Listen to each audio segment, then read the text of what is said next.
Alright guys, the latest patch of Elden Ring has just come out, so here's a quick rundown of the winners and the losers of patch 1.09. The biggest winner here was the next-gen consoles. Elden Ring now officially supports ray tracing, and if you want to use this feature on either PC or the latest generations of consoles, you'll have to go into your settings and change them, and then reload the game from the menu. Now personally, I think the ray tracing looks a little bit weird, so I will stick to running higher frames per second as my priority, but it's nice to get more options.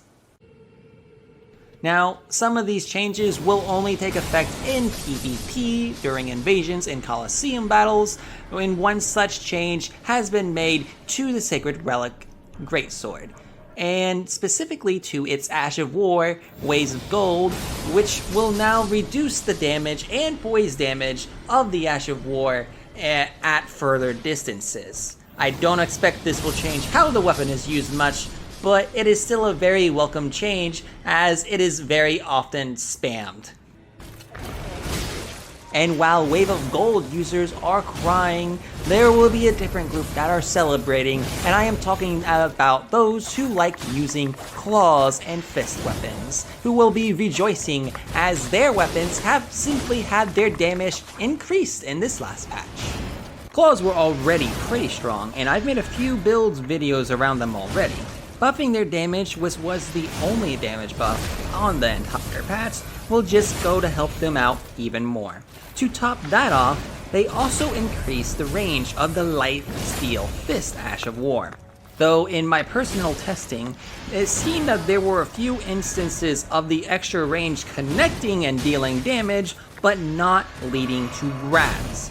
So I expect this will actually continue to need a hot fix that will come very soon? Question mark? FromSoft, are you listening? But it's still nice to see the smallest weapons in the game getting some love.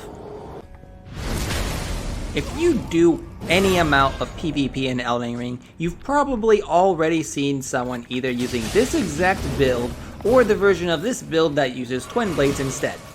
This is the most powerful bleed build in the game, and I'm going to list off everything that it uses that's getting nerfed in this patch. Jumping damage.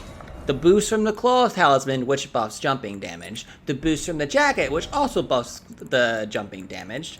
The boost from the White Mass, which boosts damage when bleed is in the area. And the boost from the Lord of Blood Exaltation, which also does the same thing as the White Mask.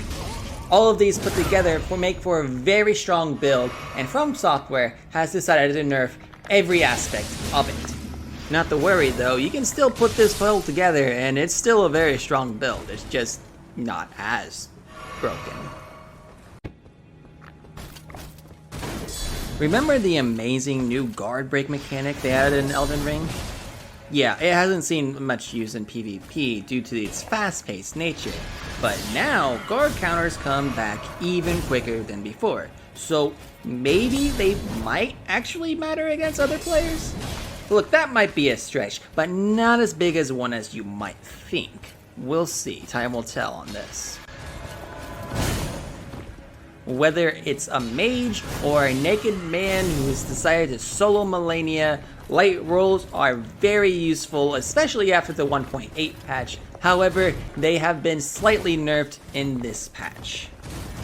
Now, don't get me wrong, it's still a sizable roll, but we all know that Malenia will be enjoying this portion of patch 1.09. I still recommend light rolls for facing her though. Everyone likes whips, and whether you like using them or the other thing, you'll be happy to know that the recovery time in between strikes has been reduced, meaning there's going to be a lot less waiting involved in between attacks. On top of the talismans I've already mentioned, every single elemental buff on the Wondrous Physics class has been reduced, along with a nerf to the Jellyfish Shield buff. Oh, and Determination and Royal Knight's Resolve? Yeah, no, those both got nerfed too. If you liked being able to one-shot bosses, well, you still have magic. Coliseum battles got some technical work done, so there'll be fewer disconnects, but much more importantly, they've added an invincibility period to when you respawn, meaning there's going to be a lot less spawn killing, which is only ever a good thing when it comes to these kinds of fights. Meanwhile, invasions have allegedly been fixed so that when you will invade, you will see people who are actually close to your level. And as someone who has made characters specifically for lower level invasions, I will believe it when I experience it myself. My hopes have been crushed by over-leveled phantoms far too many times for me to just believe it because I saw it on a piece of paper in patch notes, okay? Okay? So, shout out to Panda Cheesy for showing me this glitch the day before it was patched. There was an absolutely game-breaking glitch that allowed players to use Ash of War buffs and apply them to weapons that would never have logically allowed them to be applied. And this led to some pretty cool animations, but more importantly, it allowed this to happen.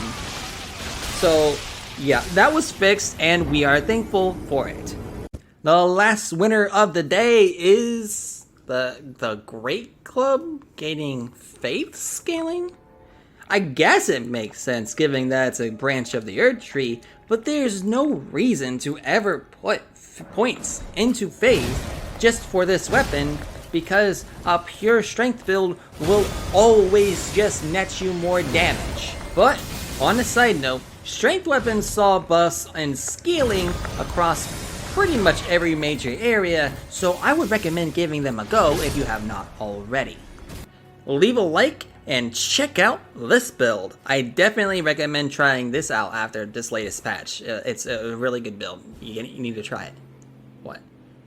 Why are you still listening at this point? Well, you just click on it. Come on.